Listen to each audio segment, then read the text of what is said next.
اس واقعے کے بعد حضرت زید رضی اللہ تعالیٰ عنہ کو لوگ حضرت محمد صلی اللہ علیہ وآلہ وسلم کا بیٹا کہنے لگے۔ آقا و مولا صلی اللہ علیہ وآلہ وسلم نے حضرت زید رضی اللہ تعالیٰ عنہ کو وہ بلند اور اعلیٰ مقام عطا فرمایا کہ جنگ موتا میں انہیں اسلامی لشکر کا سپہ سالار بنا دیا، اور کئی بزرگ صحابہ نے ان کی قیادت میں یہ جنگ لڑی۔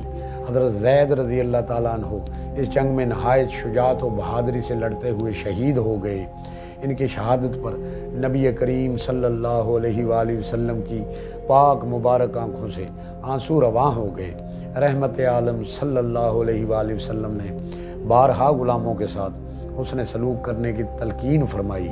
آپ صلی اللہ علیہ وآلہ وسلم کا ارشاد گرامی ہے، اپنے غلام کو وہی کھلاؤ جو تم کھاتے ہو، اسے وہی پہناؤ جو تم خود پہنتے ہو، جو غلام تمہیں پسند نہ ہو اسے بیچ دو مگر اسے تکلیف اور عذاب نہ دو۔ حضرت اسامہ رضی اللہ تعالیٰ عنہ سے محبت۔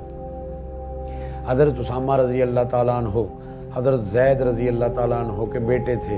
حضور اکرم صلی اللہ علیہ وآلہ وسلم حضرت امام حسن رضی اللہ تعالیٰ عنہ اور حضرت امام حسین رضی اللہ تعالیٰ عنہ کے ساتھ ساتھ اپنی محبت و عنایات میں حضرت اسامہ رضی اللہ تعالیٰ عنہ کو بھی شریک رکھتے تھے۔ جب کوئی کپڑا تحفے میں آتا تو آپ پیارے نواسوں کے ساتھ ساتھ انہیں بھی پہناتے۔ حضرت اسامہ رضی اللہ تعالیٰ عنہ فرماتے ہیں کہ آقا کریم صلی اللہ علیہ وآلہ وسلم مجھے اپنی ایک ران مبارک پر اور حضرت امام حسن رضی اللہ تعالیٰ عنہ کو دوسری ران مبارک پر بٹھا کر یہ دعا فرماتے، اے اللہ میں ان دونوں پر رحم کرتا ہوں، تو بھی ان پر رحم فرما۔ ایک بار حضرت اسامہ رضی اللہ تعالیٰ عنہ بہت چھوٹے تھے، گھر کے دروازے پر گر پڑے اور ان کی پیشانی سے خون بہنے لگا۔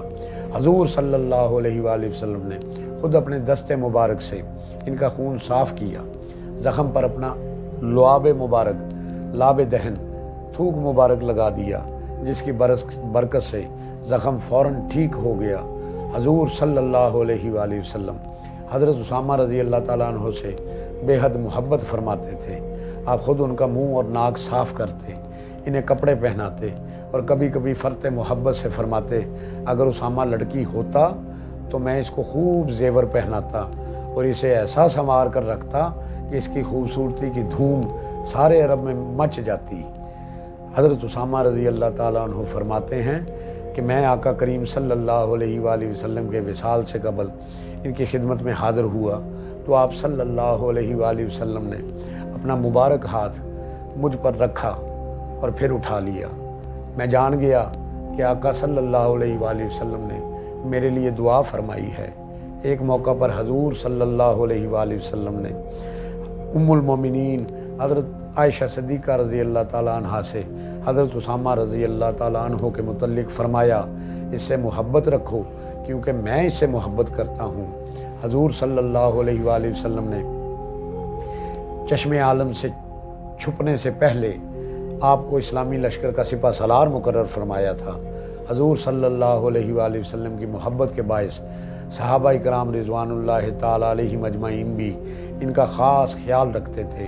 حضرت عمر رضی اللہ تعالیٰ عنہ نے اپنے دور خلافت میں جب صحابہ اکرام کے وظیفے مقرر کیے تو اپنے بیٹے عبداللہ رضی اللہ تعالیٰ عنہ کا وظیفہ 3000 اور حضرت اسامہ رضی اللہ تعالیٰ عنہ کا وظیفہ 3500 مقرر فرمایا۔